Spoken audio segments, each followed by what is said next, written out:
بسم اللہ الرحمن الرحیم۔ السلام علیکم۔ روزانہ واقعات سننے کے لیے اس چینل کو سبسکرائب کریں۔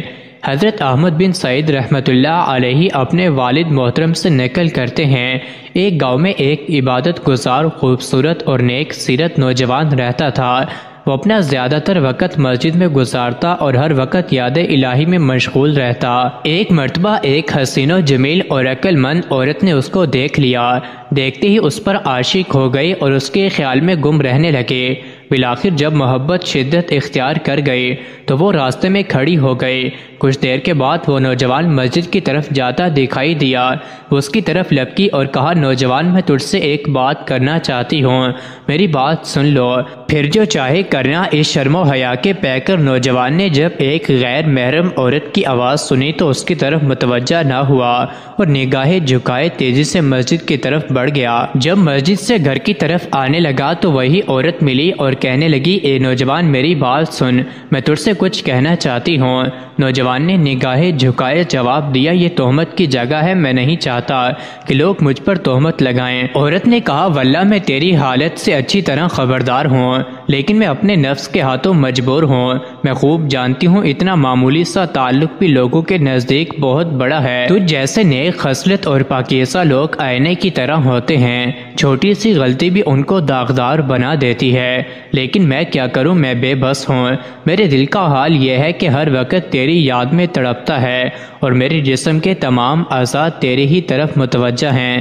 نوجوان اس کی بات سن کر کچھ کہے بغیر اپنے گھر کی جانب چلا گیا۔ گھر جا کر اس نے نماز پڑھنا چاہی، لیکن اسے خشوع و خضوع حاصل نہ ہو سکا۔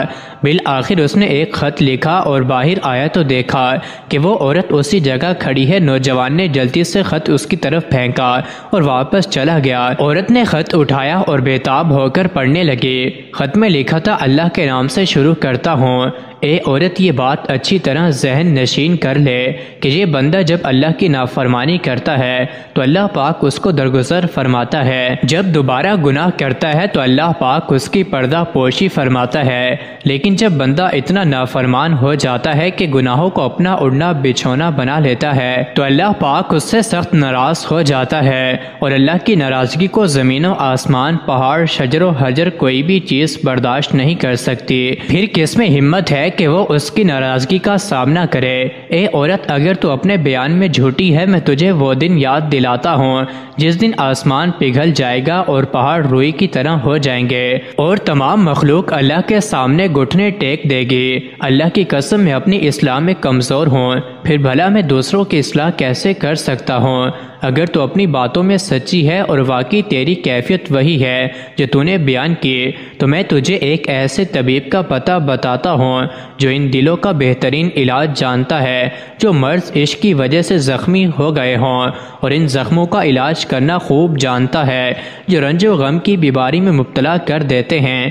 جان لے وہ طبیب حقیقی اللہ ہے۔ تو سچی طلب کے ساتھ اس کی بارگاہ میں حاضر ہو جا۔ بے شک میں اللہ کے اس فرمان عالی شان کی وجہ سے تجھ سے تعلق نہیں رکھنا چاہتا، جیسا کہ اللہ پاک نے قرآن پاک میں ارشاد فرمایا ہے، اور انہیں ڈرا اس نزدیک آنے والی آفت کے دن سے جب دل گلوں کے پاس آ جائیں گے۔ غم بھرے اور ظالموں، نہ کوئی دوست ہوگا نہ کوئی سفارشی، جس کا کہا مانا جائے گا اللہ جانتا ہے۔ چوری چھپے کی نگاہ اور جو کچھ سینوں میں چھپا ہے۔ اے عورت، جب یہ معاملہ تو خود سوچ لے کہ بھاگنے کی جگہ کہاں ہے اور فرار کیوں کر ممکن ہے۔